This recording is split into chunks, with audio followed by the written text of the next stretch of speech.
আজ ৭ই এপ্রিল বিশ্ব স্বাস্থ্য দিবস। সুপ্রভাত, আমার নাম আরিয়া শেখ। আমি সুরেন্দ্র মডেল স্কুলের প্রাথমিক বিভাগের ৫ম শ্রেণীর ছাত্রী। আজ ৭ই এপ্রিল বিশ্ব স্বাস্থ্য দিবস। ১৯৪৮ খ্রিস্টাব্দে বিশ্ব স্বাস্থ্য সংস্থা এই দিনটি পালনের সিদ্ধান্ত নিয়েছিলেন। আজ ৭ই এপ্রিল বিশ্ব স্বাস্থ্য দিবস।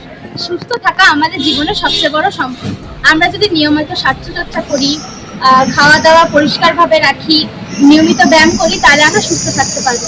কারণ আমাদের সুস্থতার মূল চাবিকাঠি হলো নিয়মিত ব্যায়াম, পরিষ্কার পরিচ্ছন্নতা।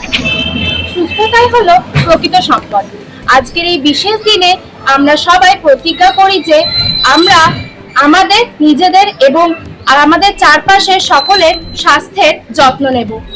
আমরা নিয়মিত শরীর চর্চা, সঠিক খাদ্যাভ্যাস দিয়ে আমরা নিজেদের সুস্থ রাখতে পারবো। আসুন আমরা সবাই মিলে সুস্থ থাকি। এই দিনটি আমাদের মনে করিয়ে দেয় যে সুস্থতা কতটা জরুরি। সুস্থতা হলো আমাদের সুখী জীবনের চাবিকাঠি। কিন্তু শারীরিক সুস্থতা শুধু নয়, সামাজিক সুস্থতা এবং মানসিক সুস্থতাও তার মধ্যে জরুরি। এখন প্রচন্ড পরিমাণে গরম পড়ছে। সেই গরম থেকে বাঁচার জন্য আমাদের কিছু নিয়মাবলী হলো অনেক পরিমাণে জলপান করতে হবে, লোশন ইউজ করতে হবে, সানগ্লাস ইউজ করতে হবে। বাইরে বেরোনোর সময় আমাদের মনে করে ছাতা নিতে হবে।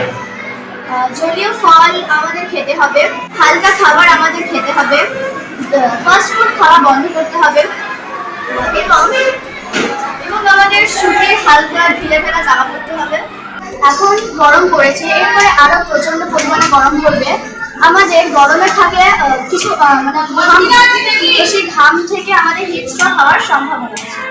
এই হিটস্ট্রোক থেকে বাঁচার জন্য আমাদের সবসময় ছায়াযুক্ত জায়গায় থাকতে হবে। শিশু বা বাচ্চাদের এই সময় বিশেষ সাবধানতা অবলম্বন করা উচিত।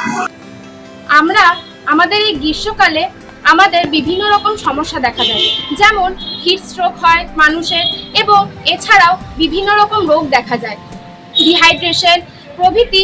এই কারণের জন্য আমরা বিভিন্ন রকম অসুস্থতার মধ্যে দিয়ে দিন যাপন করে থাকি। আমাদের উচিত দিনে পর্যাপ্ত পরিমাণ জল খাওয়া, এবং আমরা যদি বাইরেও বেরোই তাহলে আমাদের টুপি বা ছাতা ব্যবহার করা।